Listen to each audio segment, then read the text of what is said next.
একজন মানুষ বলেছিলেন, আমি যুদ্ধ চাই না, আমি শান্তির জন্য ৪-৫টা নোবেল চাই। আর সেই মানুষটাই এক সকালে ইরানের আকাশে ঝাঁকে ঝাঁকে যুদ্ধবিমান পাঠান। ভাবা যায় তিনি ইরানকে সময় দিয়েছিলেন ৭ দিন, কিন্তু পরের দিনই বোমাবাহী বিমান পাঠিয়ে হামলা চালান। এর মাধ্যমে তার চরিত্রে প্রকাশ পায় এক মিথ্যাচারী নাটকীয় রূপ।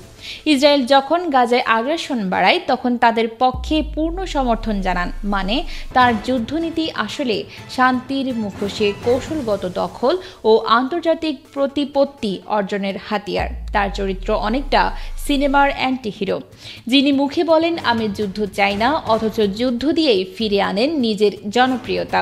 তাই প্রশ্ন থেকেই যায়, এমন একজন ব্যক্তি কিভাবে একটি দেশের প্রেসিডেন্ট হন?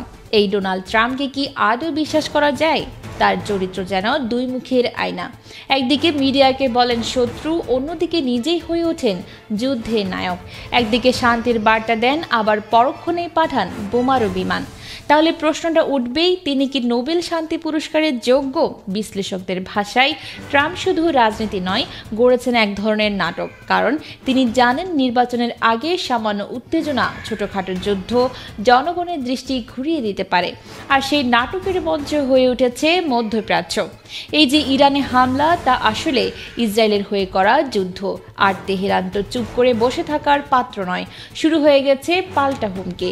বিশেষজ্ঞদের মতে ইরান হয়তো সীমিত প্রতিক্রিয়া দেখাবে, কিন্তু মার্কিন ঘাঁটিগুলোকে ইতিমধ্যেই টার্গেট করেছে। হুতি বিদ্রোহীরা হুমকি দিয়েছে মার্কিন জাহাজে হামলার। হিজবুল্লাহ সরাসরি বলেছে ইসরায়েলের বিরুদ্ধে ইরানের পাশে থাকবে। এবার আসুন সবচেয়ে ভয়ের জায়গায়, হরমুজ প্রণালী। বিশ্বের মোট জ্বালানি তেলের প্রায় 20% এই পথেই পরিবাহিত হয়। প্রতিদিন গড়ে 21 মিলিয়ন ব্যারেল তেল পাড়ি দেয় আফ্রিকা, এশিয়া ও ইউরোপের দিকে। আর এই পথ নিয়ন্ত্রণ করে ইরান। সুতরাং ইরান যদি চায় তাহলে বিশ্ব অর্থনীতি থমকে দাঁড়াবে। যুদ্ধ নয়, অর্থনৈতিক প্রতিশোধ, এই হলো আসল ভয়। দশকের পর দশক ধরে ইরানের সর্বোচ্চ নেতা দেখে আসছেন নিষেধাজ্ঞা ও চাপে বেড়ে ওঠা এক আঞ্চলিক শক্তির গল্প।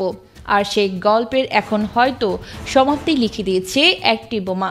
তিনি ট্রাম্পকে বিশ্বাস করেন না, কারণ এই ট্রাম্পই 2015 সালের পারমাণবিক চুক্তি থেকে একতরফাভাবে বেরিয়ে গিয়েছিলেন। নতুন কোনো চুক্তির আশা তাই ক্ষীণ। এই অবিশ্বাস হয়তো তাকে ঠেলে দিতে পারে আরও কঠোর পথে। তবে এখানেই শেষ নয়। বিশ্ববিদ্যালয়ের অধ্যাপক ওয়ালিদ নাসরের মতে এই হামলা থেকে ইরান একটি বড় শিক্ষা পেয়েছে। ভাবুন একবার, যে বোমা হামলা দিয়ে আমেরিকা চেয়েছিল পারমাণবিক হুমকি ধ্বংস করতে, সেই হামলায় হয়তো ইরানকে চূড়ান্তভাবে উৎসাহিত করবে পারমাণবিক অস্ত্র তৈরি করতে। এটা এক ভয়াবহ পরিহাস, কারণ ট্রাম্প হয়তো নিজের হাতে ইরানকে ঠেলে দিলেন একটি পারমাণবিক রাষ্ট্রে পরিণত হওয়ার দিকে। আর যদি তাই হয়, তাহলে মধ্যপ্রাচ্যের ভবিষ্যৎ আরও অন্ধকার, আরও রক্তাক্ত। হয়তো যুদ্ধ আর পাল্টা যুদ্ধই হবে এই অঞ্চলের চিরন্তন নিয়তি। তবে সবচেয়ে আশ্চর্যের বিষয়, যুক্তরাষ্ট্র এই ঝুঁকি জেনেও ইরানে হামলা চালিয়েছে। তারা জানতো ইরান পাল্টা ব্যবস্থা নেবে, তবু পেন্টাগন বলেছে যাও বোমা ফেলো। কারণ সম্ভবত একটাই, রাজনীতি যখন প্রশ্নবিদ্ধ হয় তখন যুদ্ধই হয়ে ওঠে জনপ্রিয়তার নাট্যমঞ্চ।